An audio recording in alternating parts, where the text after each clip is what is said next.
माना जाए, त्रिजटा नाम राक्षसी एका, रामचरण रति निपुण विवेका। मतलब उसके पास दोनों विशेषताएं हैं।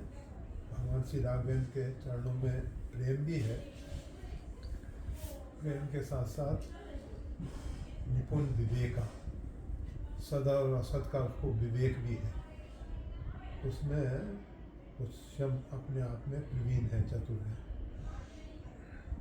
जिसके पास विवेक है, जैसे भले ही वो राक्षसी कही जा रही है, परंतु परमात्मा ने विवेक तो केवल मानव को ही दिया है। अगर राक्षसों के पास विवेक होता तो इस प्रकार से वो अधर्म के मार्ग में आगे नहीं बढ़ते। तो त्रिजटा जो है, भले ही राक्षस परिवार में जन्म ली हो, परंतु उसके संस्कार जो हैं मानवोचित संस्कार हैं, और उसके साथ साथ भगवान श्री राघवेंद्र के प्रति उसका जो प्रेम है, एक ही ऐसा सद्गुण है। अगर जीव परमात्मा के शरणापन हो जाता है तो जितने भी सद्गुण हैं वो सब उसके साथ अपने आप बिना बुलाए पहुंच जाएंगे, जितने सद्गुण हैं।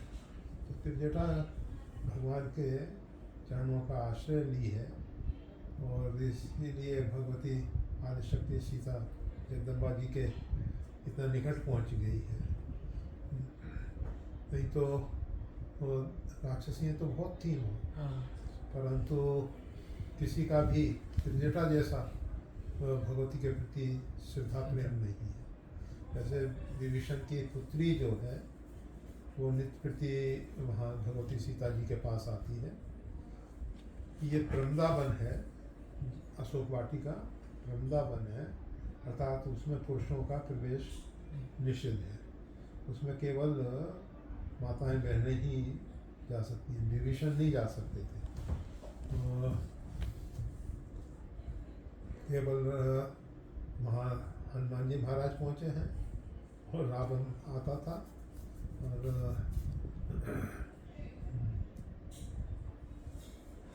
फिर जितनी सब शेष राक्षसी हैं, उसके बाहर का जो परकोटा है, उस परकोटे की रक्षा के लिए फिर राक्षस जो हनुमान जी के साथ संघर्ष हुआ है अशोक वाटिका में। परंतु एक जो विशेष परिसर है वो तो वृंदावन के नाम से था, जो कोई दूसरा का प्रवेश था ही नहीं। तो ये जो त्रिजटा है,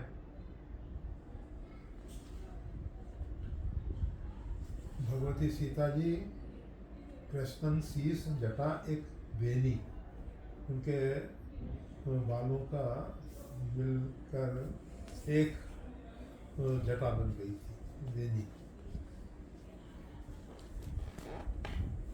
जटा एक वेणी के रूप में, मतलब जैसे वेणी को फूलों की वेणी लगा लेते हैं, इसी प्रकार से भगवती सीता जी के ऊपर शोभायमान थी।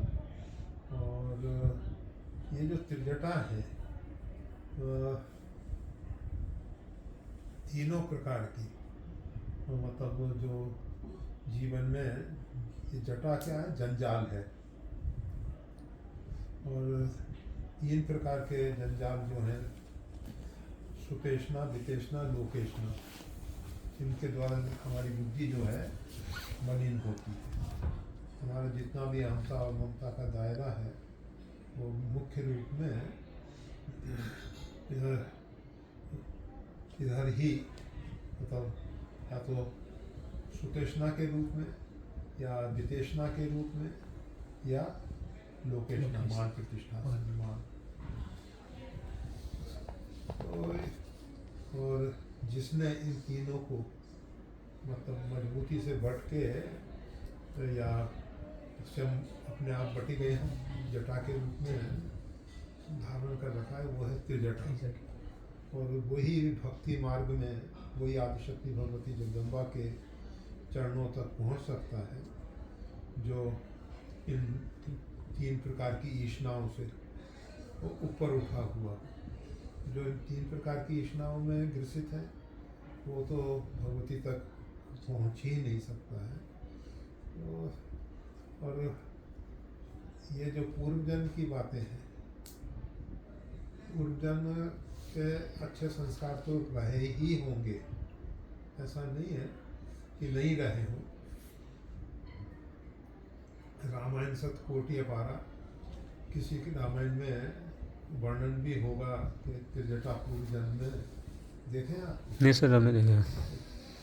पूर्व जन्म में कहाँ किस किस प्रकार से, परंतु हम हमेशा एक बात कहा करते हैं कि अगर फल हमारे पास है तो उससे अनुमान हो जाता है, अनुमान और निश्चय दोनों, कि इसका बीज जो है वो कौन सा रहा होगा।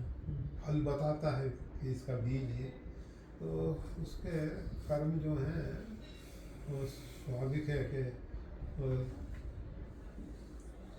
ये जो त्रिविध ईष्णाओं से ऊपर तक पहुंचाने के लिए एकमात्र सत्संग ही उपाय है, सत्संग ही उपाय है। अन्यथा बिना सत्संग के, बिन सत्संग विवेक भी ना हुई, और बिना सत्संग के इन सुकेशना वितेशना लोकेशना से ऊपर उठ सकता है। तो वो सत्संग में रही है। फिर लंका में जन्म लिया। वैसे आप देखेंगे कि